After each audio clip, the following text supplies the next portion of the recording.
পাইছি।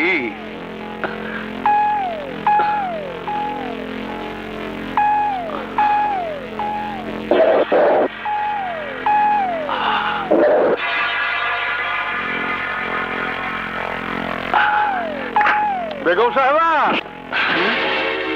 তুই তুই এখানে কি চাস? আপনি কি করতেছেন? নিজের বাড়িতে চুরি? বেগম সাহেবারে কইলে তো উনি নিজেই আপনার টাকা বের করে দিত। চুপ হারামজাদা, গোলাম গোলামের মতো থাক, আমাকে উপদেশ দিতে আসিস না। আরে ভাবি কি চাইলে এত টাকা আমাকে দিত? কিন্তু চুরি করা তো অন্যায়। আমার ভাইয়ের টাকা আমি চুরি করেছি, তাতে তোর কি? যা দেখেছিস ভুলে যা, এটা নিজেদের ব্যাপার। অসম্ভব। আমি অক্ষুনি বেগম সাহেবারে কথাটা জানাইতেছি। শালা গোলামের বাচ্চা, আজ তোকে।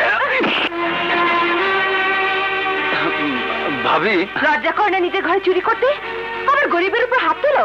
ভবিষ্যতে যদি ওদের উপর হাত তোলো তাহলে তোমাকে আমি ক্ষমা করব না। যাও, বেরিয়ে যাও, বেরিয়ে যাও। আলী, যে চলো, মাজারে যাবার সময় পার হয়ে যাচ্ছে। ঠিক আছে, চলেন।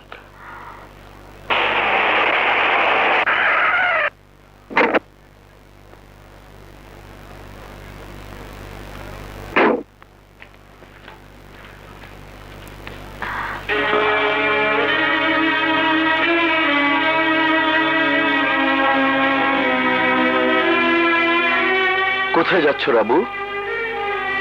তোমার পাপের বোঝা কিছুটা হালকা করতে।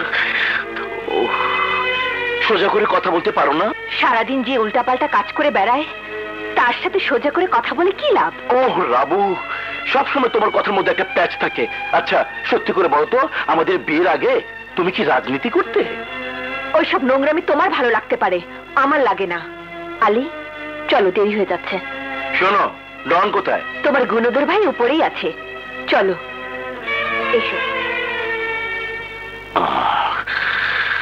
হ্যাঁ শোন, আরে সুযোগ পাইনি, মাত্র 4000 টাকা মেরেছি ভাবির কাছ থেকে। হ্যাঁ তোরা থাক, আমি এক্ষুনি আসছি। ওহ, শালি যাত্রাটাই নষ্ট করে দিল। আপনার সাথে আমার জরুরি কথা আছে। তাড়াতাড়ি বল। ছোট সাপ, আমার পেটে আপনার বাচ্চা। এই! তোর সাহস তো কম না, হারামজাদি। ভবিষ্যতে যদি সব কথা বলিস তাহলে তোকে জানে মেরে ফেলবো। এনে ধর। না, হ্যাঁ, গ্রামের বাড়িতে গিয়ে বাচ্চাটা নষ্ট করে ফেলিস। না ছোট সাহেব, না, এই বাচ্চা আমি নষ্ট করতে পারুম না। আপনি আমার বিয়ে করবেন কথা দিয়েছিলেন। তোকে আমি বিয়ে করতে যাব কোন দুঃখে? আমার জন্য কত মন্ত্রী মিনিস্টার মেয়ে লাইন দিয়ে আছে জানিস? তোর এই পাপের কথা যদি বড় ভাইয়ের কানে যায়, তোর বংশ সহ তোকে মেরে ফেলবো। আমি যাবো তার কাছে, তারই কমো। আমার বিয়ের আশা দিয়া আপনি আমার ইজ্জত নষ্ট করছেন। চল, চল। এই জন, এসব কি করছিস? ভাইজান, shut up! লজ্জা করলো না তোর?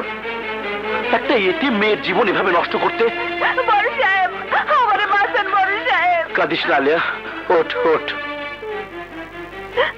তোর চোখের পানি মুছে ফেল, তোর কোনো ভয় নেই। আচ্ছা এবার বলতো, তোর পেটে যে ডনের সন্তান, এ কথার কে কে জানে? আমি কাউরে এই কথা কই নাই বড় সাহেব, কাউরে কই নাই। Good, very good.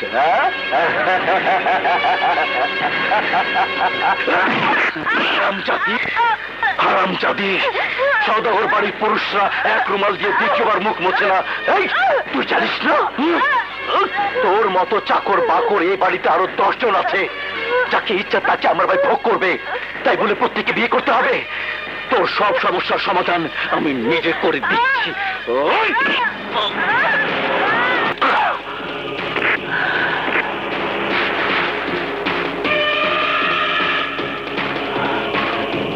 আরে 10টা না 5টা না, একটা মাত্র ভাই আমার। আমার ভাইয়ের জন্য এমন 10টা মেয়ে কোরবান হয়ে যাবে, নো প্রবলেম, আমি আছি। কোথায় যাচ্ছিলে ভাইজান? এখনো যৌবনে যার, যুদ্ধে যাওয়া তার উপযুক্ত সময়। যা, আখিরাত পর্যন্ত আনন্দ কর। এই ভোলা, লাশটা গুম করার ব্যবস্থা কর। আলী চলো। যে চলেন। বিপুল ভাই, আরে বিপুল ভাই হলো, বিপুল ভাই, আরে বিপুল ভাই হলো, বিপুল ভাই, আরে এমন করো না, এমন করো না বিপুল ভাই। চলো চলো তো, চলো তো, চলো তো, চলো তো। আচ্ছা ঠিক আছে, ঠিক আছে, ঠিক আছে বিপুল ভাই, আমার শোনা ভাই, আমার লক্ষ্মী ভাই, যাও যাও গা ভাই, যাও যাও। আরে যাও তো, যাও ভাই যাও। সবাই চলেন বেগম সাহেবা। কি ব্যাপার আলী? ওই পাগলটা অমন করে আমার উপর ঝাঁপিয়ে পড়লো কেন? ও আমাকে মারতে চায় কেন? ওর নাম দীপুল, একসময় প্রাইমারি স্কুলের হেডমাস্টার আছিল। ছোট ভাইরে মানুষ করার জন্য দিন রাত পরিশ্রম করত, কিন্তু আর এই স্বপ্ন পূরণ হয় নাই। কেন? শুনতে চান? তাহলে শোনেন। আমাকে ইতি আপা আর ওই দীপুলের ভাই আরমান দুইজন দুইজনকে ভালোবাসত। দুইজনের মধ্যে গভীর প্রেম আছিল।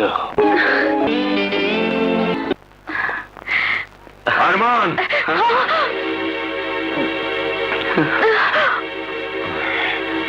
ভাইয়া না, আমি তোর কোনো কথাই শুনতে চাই না। আমি শুধু চাই তুই ইতিকে ভুলে যা। না ভাইয়া না, ইতিকে ভুলে যাওয়া আমার পক্ষে কোনোভাবেই সম্ভব না। ইতি আমার স্বপ্ন, ইতি আমার সাধনা। আমার জীবনের বিনিময়েও আমি ইতিকে হারাতে পারবো না ভাইয়া। ওরে পাগল, আমিও যে তোকে হারাতে পারবো না। তোকে হারিয়ে আমি কি নিয়ে বাঁচবো, কাকে নিয়ে বাঁচবো? মৃত্যুর পর মার কাছে গিয়ে আমি কি জবাব দেব? মৃত্যুর সময় মা যে তোকে আমার হাতে আমানত হিসাবে তুলে দিয়ে গিয়েছিল। ভাইয়া, মায়ের মৃত্যুর পর তুমি আমাকে বাবার স্নেহ, ভাইয়ের আদর দিয়ে বড় করেছো, মানুষ করেছো। তোমার এই ঋণ যেমন আমি কোনোদিন শোধ করতে পারবো না, তেমনি ইতির ভালোবাসাকেও আমি অস্বীকার করতে পারবো না। আরমান, তুই কেন বুঝতে পারছিস না? আমি সামান্য একজন স্কুল মাস্টার, আর মিশা আমাদের চেয়ে অনেক অনেক বড় কিছু।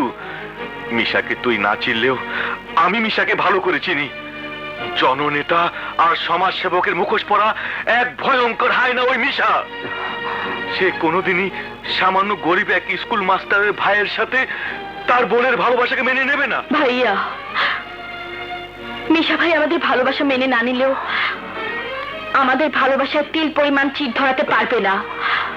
আমরা মৃত্যুকে স্বীকার করে নেব, তবু আমাদের ভালোবাসাকে অস্বীকার করতে পারবো না, মরে গেলেও না। বোন, ভালোবাসা অন্ধ, আর অন্ধ আবেগের বশে অনেক কিছু বলা যায়, অনেক কিছু করা যায়, কিন্তু বাস্তব বড় কঠিন।